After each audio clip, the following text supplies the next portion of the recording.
Jornal da Imprensa apresenta Espaço Livre com Silvio José. Como quereis que os homens vos façam, assim fazei-o vós também a eles. Com estas palavras de Jesus Cristo, nós abrimos o programa Espaço Livre de hoje do Jornal da Imprensa, programa que divulga o que de melhor se produz em Goiás nas diversas áreas e discute temas de interesse público, sempre com a participação de um talentoso músico ou cantor de nossa terra. O programa de hoje vai falar sobre língua portuguesa, concordância, ortografia, pronúncia, o cidadão e seu idioma. E para conversarmos a respeito deste tema, nós convidamos o renomado professor Carlos André. Professor, é um prazer recebê-lo aqui no nosso Espaço Livre. Satisfação é toda nossa. Inicialmente eu gostaria de agradecer a você por fazer o convite a nós. Nós ficamos muito honrados, Silvio.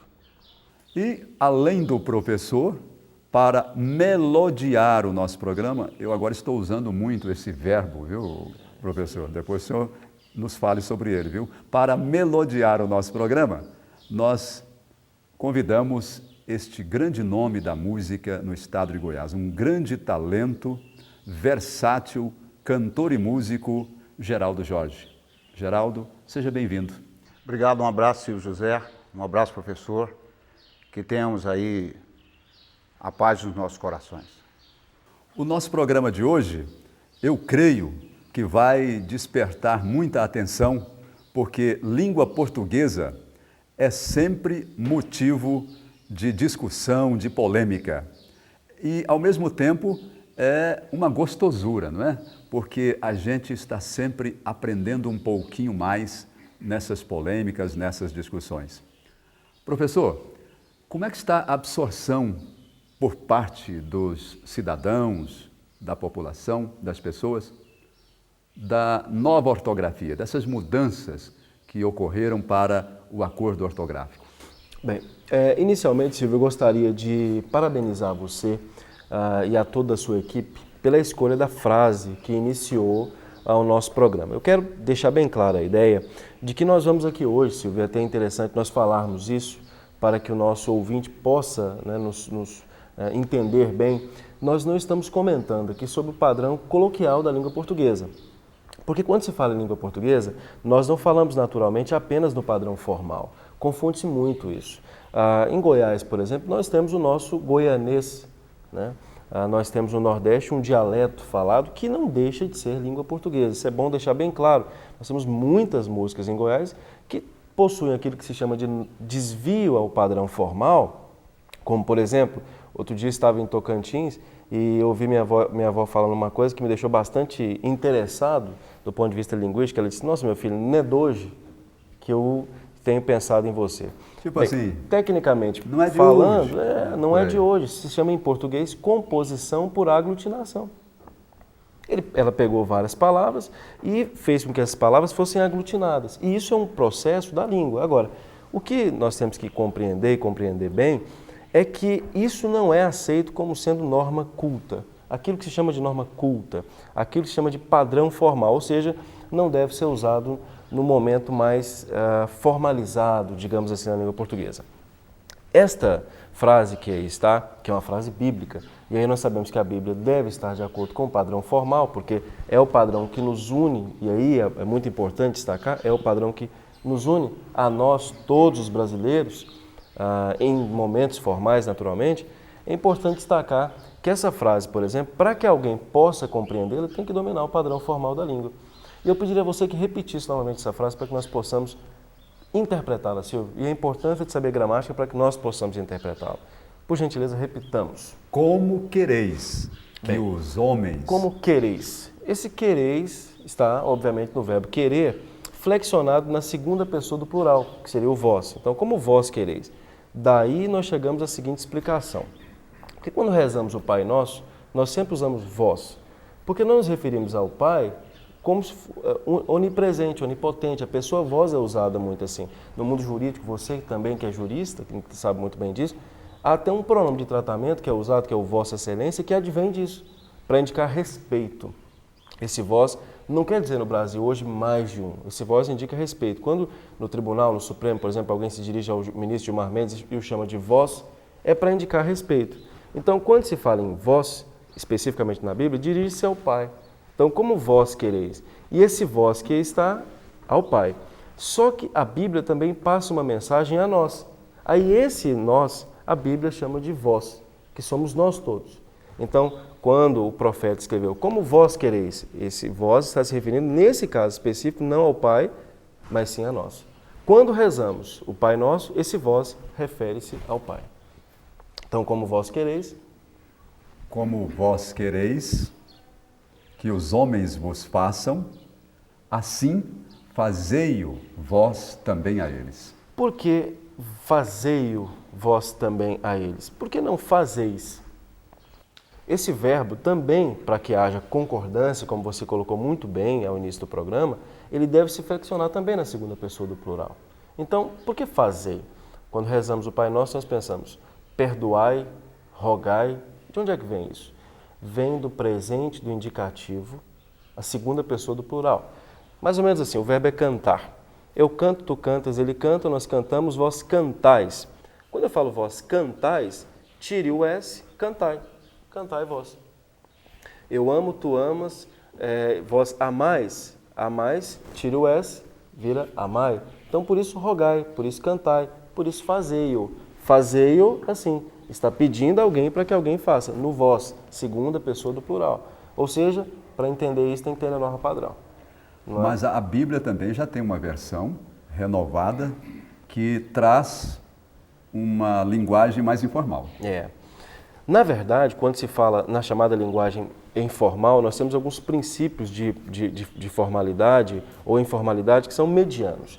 Então, por exemplo, quando se usa o você especificamente, que é o que ocorre nas novas versões da Bíblia, o você não é que ele seja coloquial, é bom deixar isso bem claro, ele é mais informal.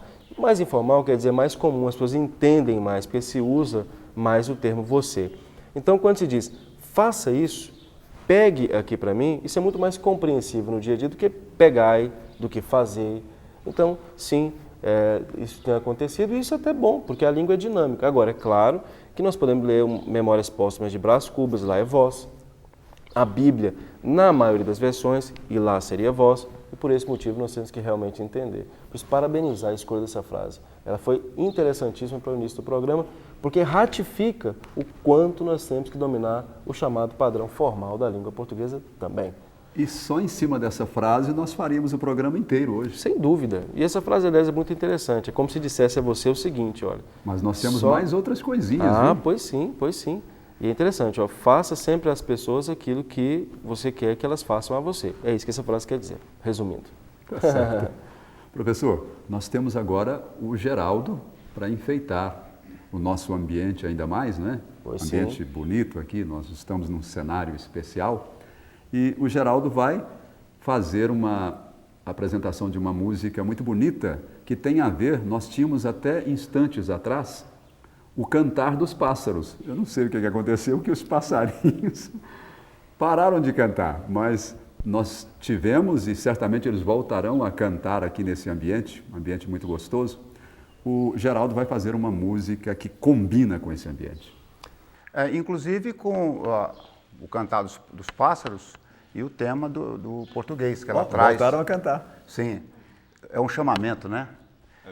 Ela também traz uma linguagem um pouco apurada. Vamos ver. Penas do Thier.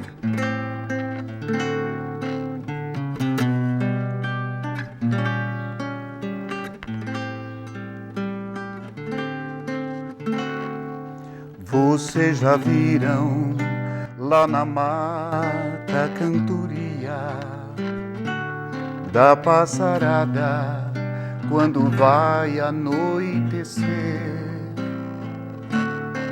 e já ouviram canto triste da araponga anunciando que na terra vai chover. Já experimentaram gabiroba bem madura, já viram as tardes quando vai anoitecer. E já sentiram das planícies orvalhadas o cheiro doce das frutinhas moçambê. Pois meu amor tem um pouquinho disso tudo, auê, auê, e tem na boca a cor das penas do tiê.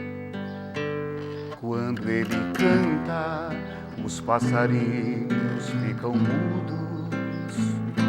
Sabe quem é o meu amor? Ele é você. Você. Você. Você. Você.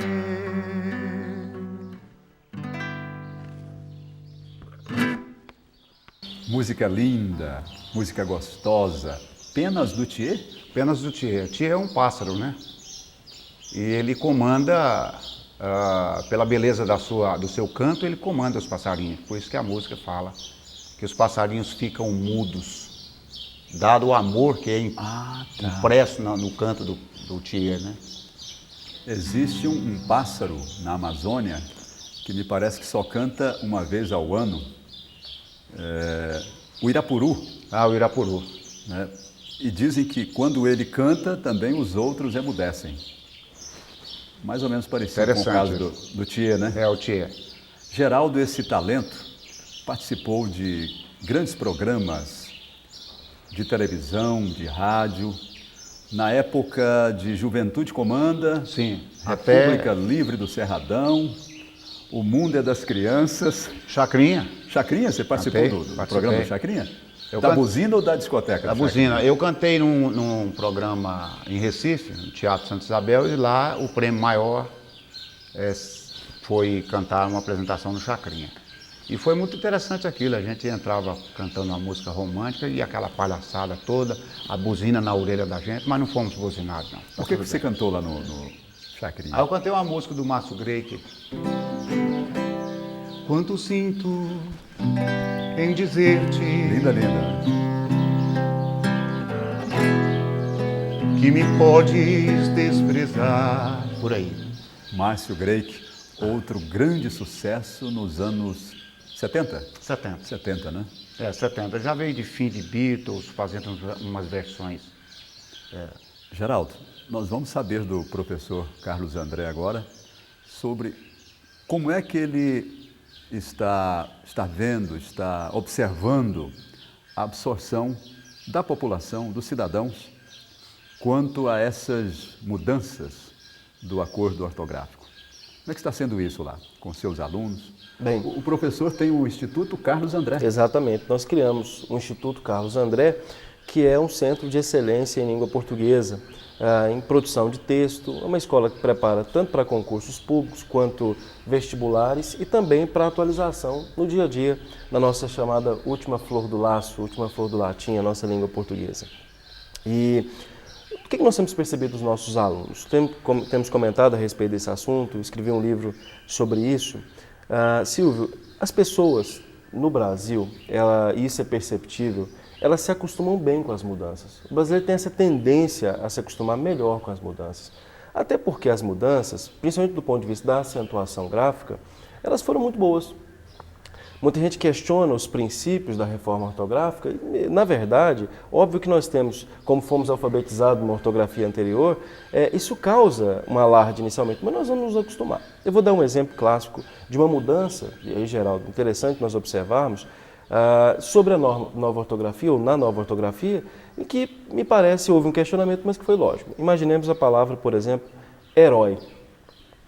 A palavra herói é uma oxítono, é bom lembrar, o teleouvinte, e aí é bom lembrar que teleouvinte, segundo a nova ortografia, é sem hífen, né? Segundo a antiga ortografia, sem hífen. E antes de falar sobre a acentuação gráfica, por que é sem hífen? Porque só haverá hífen quando um prefixo terminar com uma vogal e a palavra começar com a mesma vogal. Tele termina em E. Com a mesma vogal ou com outra vogal? Com a mesma. Com a mesma. Por isso, teleouvinte, ao começar com O, perdeu o hífen, tem que fazer a junção. Dessa sorte, telespectador tem que ser com hífen. É bom que se faça essa consignação. Telespectador com hífen, teleouvinte sem hífen. Então é bom que nós saibamos sobre o detalhe da palavra herói. Como Thier,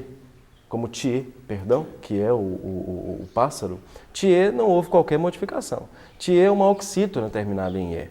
E toda oxítona continua sendo acentuada da mesma forma. Herói não perdeu o acento gráfico no OI. Que é o caso do café. Que é o caso do café. Né? Mas o lápis perdeu. O lápis não perdeu. Não perdeu. Não perdeu. Por que não perdeu? Só deixam de ser acentuadas as paroxítonas terminadas em A, E, O, N e ENS. Então quero que nós memorizemos isso. Paroxítonas terminadas em A, em E, em O, em N e em ENS perdem o acento. Exemplo. Eu pego a palavra heróico. Heróico é paroxítona e termina em O. Por isso heróico perdeu o acento. Muita gente pensa que o acento caiu no O e no E. Não é verdade. Se fosse assim, a palavra herói também teria perdido o acento e não perdeu. Então a palavra heróico, a palavra assembleia, que termina em A, perdeu também o acento. O verbo parar em para com isso. Para com isso, rapaz. Esse para também perdeu o acento porque é paroxítona terminada em A. Então, resumindo, as paroxítonas terminadas em A, E, O, N e ENS perderam o acento. Aí você me diz, mas por quê? Descobriu-se que a maioria das palavras em português terminam em A, E, O, N e ENS e são paroxítonas. Conclusão. Para que haja uma simplificação da ortografia, retiram-se os acentos gráficos nessas palavras. Palavras oxítonas geralmente vêm do francês, vêm da língua indígena, essas não perderam o acento. Então, a questão é só essa, fixar-se nas paroxítonas terminadas em A, E, O, N e ENS. E aí fica fácil para uma criança entender a acentuação gráfica. Antes havia acentos diferenciais, que são importantes, sem dúvida. Greve para Brasília. Eu vou precisar do contexto para entender se essa greve parou Brasília ou se ela está em direção a Brasília. Agora, está é caminhando óbvio para que Brasília. É um princípio, é lei, né? Como jurista nós temos que perceber que existem princípios para a lei e esses princípios devem ser respeitados, questionados, deveras, mas devem ser respeitados. Eu não O vejo senhor disse que o brasileiro ele convive bem com as mudanças. Convive bem. O trema, por exemplo. Quantas pessoas você conhece que usavam trema? Certamente você, como convive com muita gente que gosta do padrão formal, Silvio, muita gente usava, mas no dia a dia, eu fui dar uma entrevista certa feita, eu me lembro que confundiram trema com acento indicador de crase. Então é muito comum no Brasil que nós tenhamos uma certa dificuldade. Tão distante estava o trema extremamente da ortografia das pessoas. Dia a dia, ninguém escrevia, infelizmente, linguiça mais com trema, o que é uma pena, porque em alguns verbos o trema faz muita diferença. Porque nós damos sempre exemplo de linguiça, tranquilo, mas, por exemplo, vamos verificar o verbo arguir. Se eu conjugar o verbo arguir no presente do indicativo, por exemplo, que vai dar origem ao imperativo, se eu pedir a alguém, por exemplo, para averiguar um outro verbo, como é que é? Averigue ou averigue?